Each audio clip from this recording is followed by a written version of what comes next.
Alors, bonjour à tous. Alors, très bonne semaine à tous. Nous sommes aujourd'hui lundi et je viens donc vous saluer et vous souhaiter une excellente semaine. Alors, je suis Zamblé Yao Saint-Boris, président de l'ONG Bénévole pour le développement, votre serviteur, challenger social.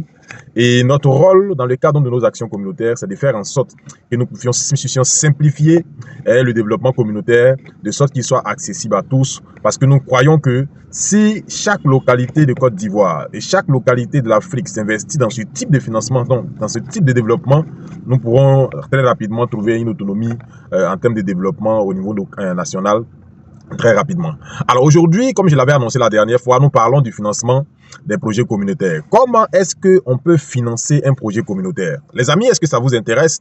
Si ça vous intéresse, il faut liker la vidéo, il faut la partager. Partagez dans les groupes dans lesquels vous êtes, des groupes de mutuelles, pour que ça puisse toucher qui de droit, afin que nous puissions donc utiliser les méthodes que nous donnons gratuitement ici là, pour nous aider à consolider nos mutuelles, à consolider nos organisations communautaires, pour que nous ayons un développement communautaire donc rayonnant au niveau de la Côte d'Ivoire et dans toute l'Afrique, dans les pays en développement. Alors aujourd'hui, nous parlons de développement, du financement des projets communautaires. La dernière fois, nous avons dit que pour identifier un projet communautaire, il faut respecter un protocole. Nous avons encore la vidéo sur la plateforme Facebook donc de l'organisation, pour aller la regarder. C'est Bénévole pour le développement. Cherchez simplement à regarder.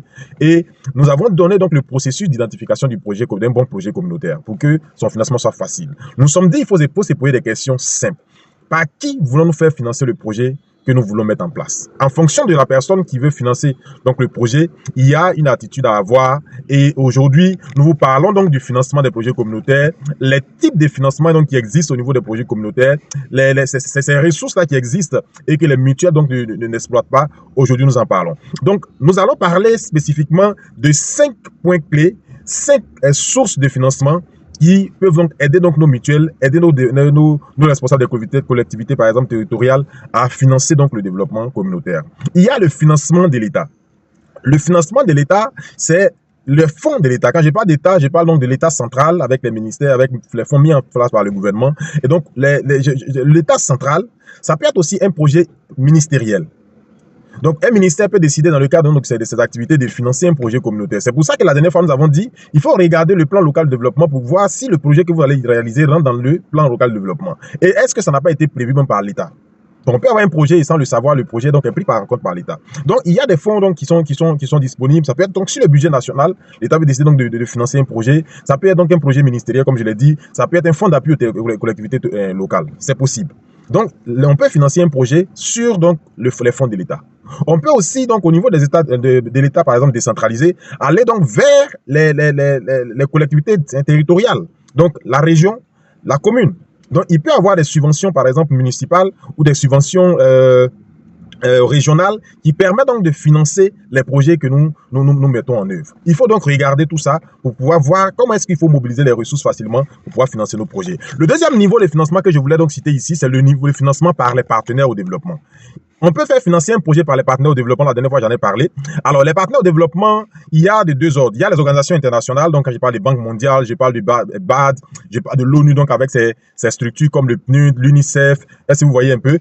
Et il y a aussi les agences de coopération. Les agences de coopération, la plupart des pays, des grands pays ont des agences de coopération. En France, nous avons l'AFD. Avec l'Allemagne, nous avons le GIZ. Avec les États-Unis, nous avons le USAID. Nous avons la coopération suisse, la coopération, comment on appelle ça, monégasque. J'ai un clin d'œil donc à mon amie Céline du Mali, donc qui travaille dans cette coopération et qui fait beaucoup de bonnes choses. Et voilà. Et donc, il y a ces coopérations-là qui existent. Donc, avec le Japon, nous avons les JICA, donc le Japon, qui a sa coopération. Donc, ces coopérations-là financent des projets, soutiennent des projets communautaires. Et donc, il faut aussi aller sur leur site, se renseigner pour voir quelles sont les visions de l'année pour que nous puissions inscrire des projets et solliciter des financements, donc, de la part donc, de ces projets-là. Est-ce que vous savez que par moment, on lance des appels d'offres où il n'y a pas de candidats?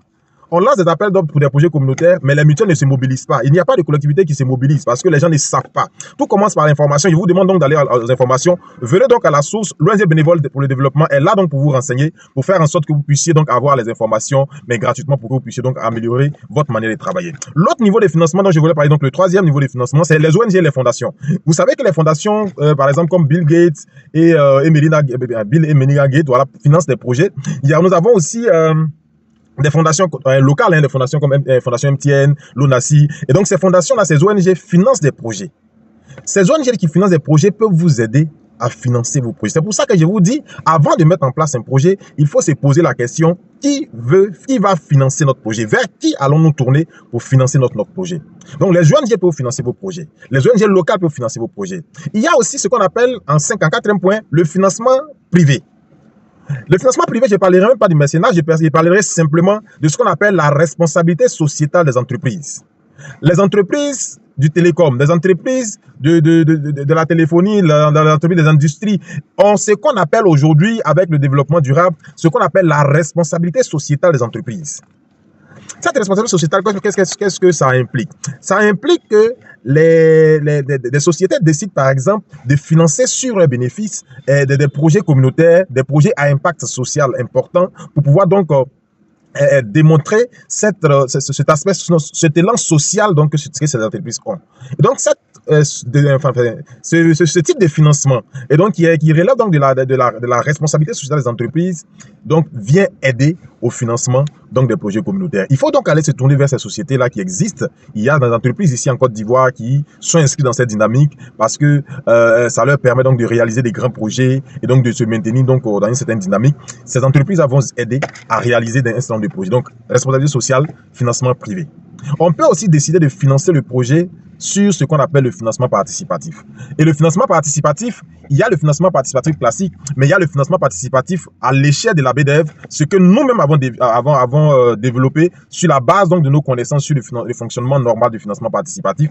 Le financement participatif donc, permet donc à plusieurs personnes de mettre de l'argent en commun pour pouvoir réaliser un projet d'intérêt commun. Voilà. Et donc, si on veut financer par exemple un projet par financement participatif, ce que nous recommandons d'ailleurs, et il faut donc faire en sorte que le projet puisse rencontrer l'adhésion de tous les enfants du village. Et le financement participatif va prendre en compte la participation des enfants, des fils du village. Nous le disons au niveau de la BDF, un projet qui est réalisé sans l'adhésion, sans la participation financière des populations, ce projet-là, en réalité, risque de ne même pas vivre longtemps. Parce que l'on le sait, là où se trouve notre argent, se trouve notre cœur. Là où se trouve notre trésor, se trouve notre cœur. Donc, quand nous décidons de mettre notre argent dans quelque chose, en général, nous y prenons soin. Et c'est pour ça que nous encourageons les populations à s'investir, à financer leurs propres initiatives sur la base d'un financement participatif. C'est aussi simple. Dans une localité quelconque, nous avons un village qui a, on va dire, 1000 personnes, mais 2000 personnes actives.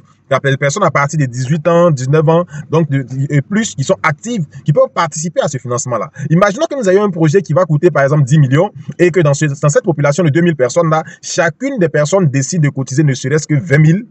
20 000 par personne fois 2000, ça nous fait 40 millions que nous récoltons en un an. Et ça, cette technique existe. Nous enseignons cela. Nous demandons nos communautés donc de nous voir pour que nous puissions ensemble les aider à mettre en place ces systèmes-là qui leur permettent de financer de façon efficace le développement communautaire.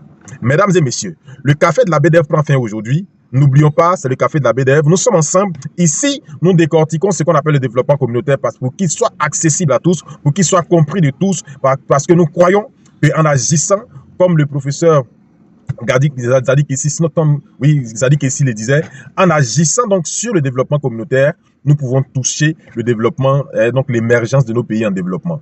Shalom et à très bientôt pour de nouvelles vidéos. Nous sommes ensemble. Vous avez des questions, rejoignez-nous sur la plateforme Bénévole pour le développement ou sur YouTube, Calendrier social, ou encore sur TikTok, Calendrier social. Il faut nous rejoindre là-bas. Il faut donc vous abonner. Il faut nous poser toutes les questions que vous voulez. Si vous avez besoin de nous rencontrer, nous sommes là, mon équipe est là pour que nous puissions travailler ensemble. Merci et à très bientôt. Merci.